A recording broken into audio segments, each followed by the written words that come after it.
wani wanda ya taimaki Buhari ya kari, duk mai 200,000 jari ya kari, duk mai miliyan 1 ya kari, kuma waɗannan su suka zaɓi Buhari. Kullum bala'i na kenan za a taimaki mutane, amma a ƙarshe su ɗin head su kari. Kuma na bakin yanzu na jira ko wani ɗan kan zagin na samu kuɗi a lokacin Buhari ya zo ya ce zai mun martani tumu da shi, tumu da mai gidan shi, tumu da ƙololon ma ba abin da zai faru. Na san komai, na san iya kullen da aka yi, duk wani kullen da aka yi na tola tun bai faɗi na sani. Duk wa'anda suka ce kar a yi mu kar a bi mu kar a bi mu kuma APC ne, wasu masana nan a cikin mukami a cikin abin da ba zan haƙura ba hada wani abu. In dai ni ba za a ban mukami ko ba za a bani ba, to kada in ga wani wanda ya yaƙe mu a cikin hidimar nan. Kawai kowa ya fita, duk wanda ya san ya yaƙe mu ya bar gwamnati a cire su. Idan an cire sanka ne kwanta, in ba haka ba yanzu azzar ne kwanan nan ya kace hanya Abuja.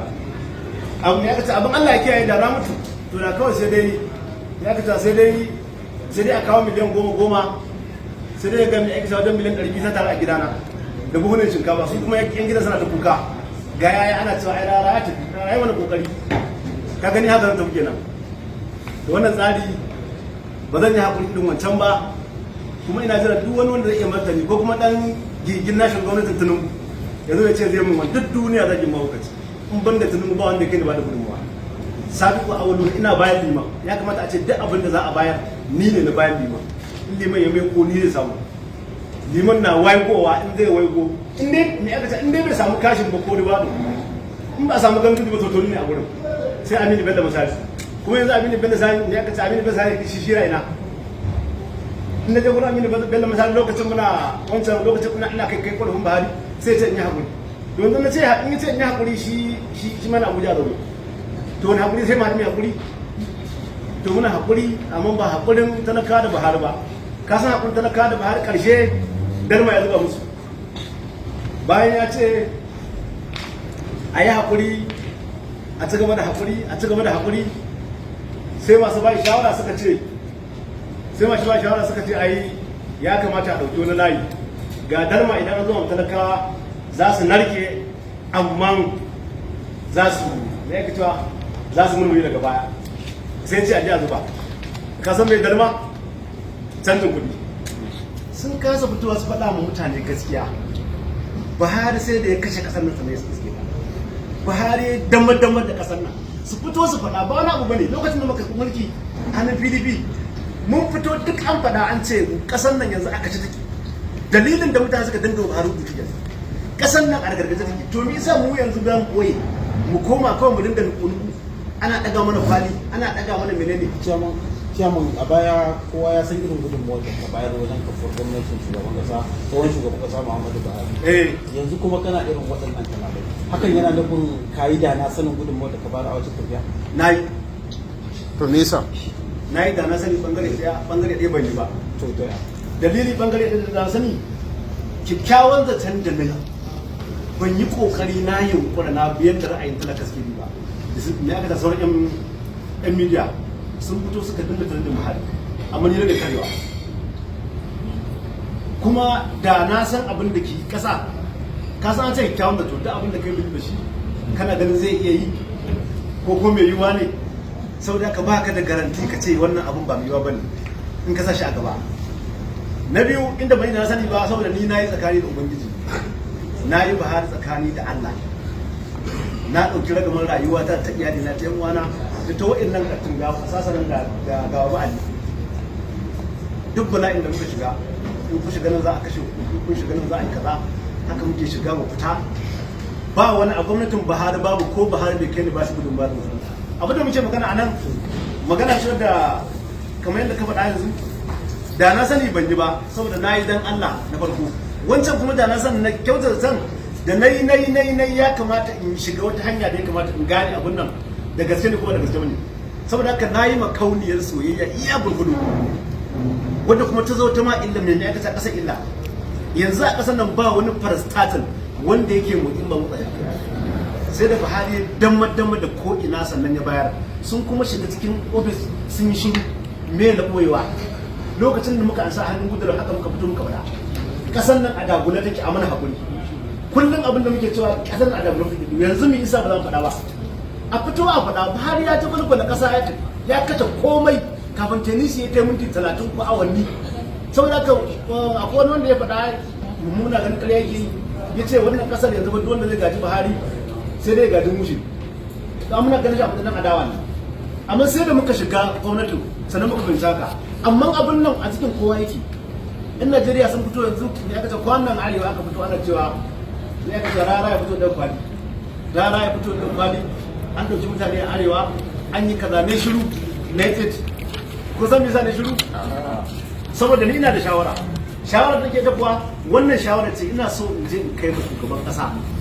ya fito ya gaya ma shi duk wanda zaka jagoranta ka gaya mai gaskiya ya komai so ko da daɗi ko ba daɗi zai iya zama yanzu da na ce a fito a faɗi gaskiya ni ban kyauta ba a fito kawai a faɗa zai yiwu ko ba zai yiwu ba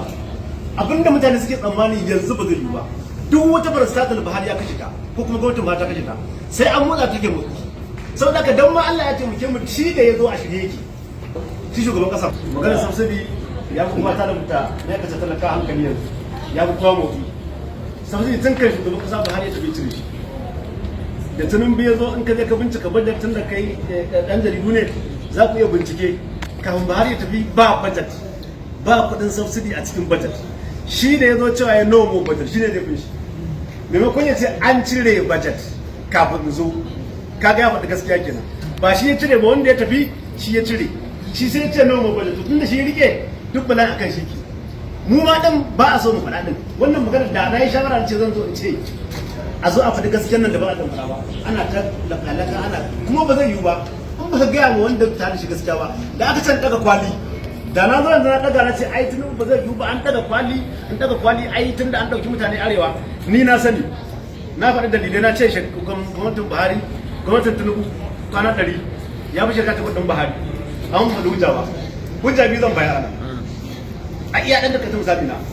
daga hawan Tinubu yau wata 3 da yan ko ya kace wata 4 da yan kwanaki mutum nawa kaje an dauka hanya Abuja baka san yadda ake yi ba baka san me aka yi ba baka san ya security ce ba amma ba za a zo a gaya maka ake security ba daga hawan shi zuwa yanzu ka san ko sai da aka yi shekara 7 da wajen kwana 25 hanya Abuja ba ta biyuwa duk wanda zai hau sai dai a wani abu mutum ba idan na dauki wannan ba wani abu da ya daga mun hankali a duniya kamar iyaka ce hanya Abuja daga Kano zuwa Abuja gurin talaka ba ta biyuwa saboda kullun a cikin su muke zagin duniyan nan da tsinuwa akan wani abu ne saboda haka in dai aka ce Buhari na mulki a arewa yayi shekara 7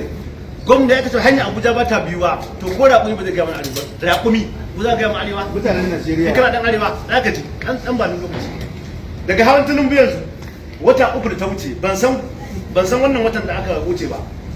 an karɓo mutum 560 hannun yan bindiga ka san wannan magana 560 har da shi da ma kun sani abu ne na security wanda ba za a zo a gaya maka ba dan an faɗa ta yadda ake bi din ba za a samu abu ba ka san bambancin wanda ya shirya da wanda bai shirya ba misali za a ce yau rana ya banna to gashi na an turo daga Abuja za a kama shi wanda ya turo rana kawai ya zo yana ai ga mu za mu zo mu rana zai ga cikin zai gaya masa da yake rana Allah da kuma ku ne sai ya banna kuma ya zo na saboda ka yadda ake bi security ne ake bi a hana wannan ɗaukar mutanen hanyar Abuja tunda ya hau ne kaji an yi saboda kuma mutum 560 nan akwai source na an yi wannan da gaske ne to tunda na san an karo mutum 560 to ba zai yi in zo masa da rashin adalci ba a ce an ɗauki mutum kaza ko kaza ni in zo ɗauka ne ba zai yi ba saboda dole sai na yi uzuri akan wannan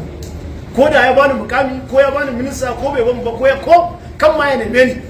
amma dai a adalcin duniya ya kamata in hangi gaba don hangi baya shekara 7 muka yi hanyar nan duk wanda zai hau a gidan shi